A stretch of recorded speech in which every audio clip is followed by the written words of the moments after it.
여러분, 국민연금이 테슬라 주식으로 얼마 벌었는지 아세요? 무려 3조 하고도 6천억입니다. 수익률이 8,300%. 테슬라만 대박을 쳤을까요? 다른 것도 있습니다. 애플에 투자해서는 16배를 벌었고요. 무려 16배. 와, 대박이지 않습니까? 이 외에도 마이크로소프트, 아마존 등 해외 굵직한 테크 기업에도 투자를 해왔다는데요. 최근 해외 주식 수익률만 따져도 30%에 달하는 것으로 알려져 있습니다. 커뮤니티에선 킹민 가끔이다, 뭐 이런 소리도 나옵니다. 국민연금, 내가 나이 먹으면 연금 주는 기관인 줄로만 알았는데 언제부터 이렇게 주식의 고수였던 걸까요? 국민연금은 우리가 내는 돈보다 나중에 더 많은 돈을 받을 수 있게 만든 국가의 복지 시스템입니다. 국민이 낸 것보다 많이 돌려주려면 어떻게 해야 할까요? 그렇습니다. 받은 돈을 굴려서 돈을 벌어야 하는 겁니다. 그래서 국민연금법 제25조에도 딱 적혀 있습니다. 국민연금 가입자였던 자에 대한 기금 증식을 위한 자금 대여 사업을 한다고 말이죠. 그래서 난다 긴다는 펀드 매니저들이 국민연금에서 일하고 있습니다.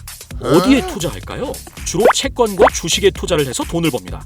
채권은 주식보다 덜 위험하지만 수익도 덜 나는 그런 건데요. 국민의 피 같은 돈을 굴리는 만큼 까먹으면 안 되겠죠? 그래서 국민연금은 비교적 안정적인 채권에 투자하고 나머지로 주식이나 기타 등등에 투자해 왔습니다. 하지만 요샌 채권의 비중보다 좀 더 위험하다고 할 수 있는 주식의 비중을 높이고 있습니다. 이런 변화는 왜 생겼을까요?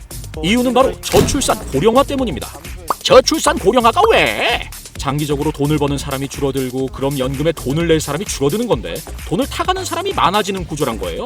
이게 들어오는 돈과 나가는 돈이 비슷하면, 그러니까 장차 이 나라를 이끌어갈 아이들이 많았을 땐 괜찮은데 지금은 아니다 이 말입니다. 그래서 국민연금은 꾸준히 투자 포트폴리오에서 주식 비율을 늘려왔습니다. 이게 규모가 또 엄청나거든요. 지분율 기준으로 삼성전자의 최대 주주면서 LG전자의 2대 주주입니다. 이 외에도 네이버, KT, 포스코, NC소프트 등 네로라는 회사들의 최대 주주입니다.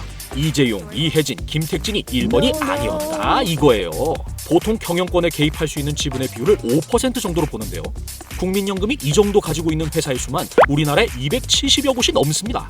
대체 돈이 얼마나 많길래? 국민연금이 굴리는 돈의 규모는 2020년 11월 말 기준 807조 원입니다. 너무 크니까 감이 안 오죠? 대한민국의 2021년 예산액이 550조 원입니다. 1년 예산보다 훨씬 많은 돈을 굴리고 있는 거죠. 보통 주식판에서 개인들을 개미, 기관들을 고래라고 하지 않습니까? 국민연금은 정말 거대한 고래인 겁니다. 우리 처음에 테슬라 투자 얘기하고 있었죠? 아까 국민연금은 돈을 더 잘 벌어야 한다고 했는데요. 지금 국내 시장에 투자를 했을 때 수익률이 막 되게 높고 그런 상황이 아니에요. 우리나라는 이미 많이 성장해서 저성장 사회가 됐습니다. 수익을 볼 가능성이 높은 주식은 아무래도 해외에 많은 거죠. 게다가 해외 주식에 투자를 해 이익을 얻으면 해외에서 돈을 벌어오는 셈이기도 하고요. 그래서 국민연금은 앞으로 해외 투자를 늘릴 계획이라고 합니다. 투자도 결국엔 사람이 하는 일이다 보니 가끔 수익률이 안 좋을 때도 있긴 합니다. 그래서 욕도 좀 먹지만 아직 국민연금은 안정적으로 수익률을 잘 내왔다고 해요. 8,000%라니 참. 아유. 나는 마이너스 8%인데. 아무튼 국민연금이 투자를 잘해서 국민들 연금 잘 받게 해주면 좋겠습니다. 지금까지 크랩이었습니다.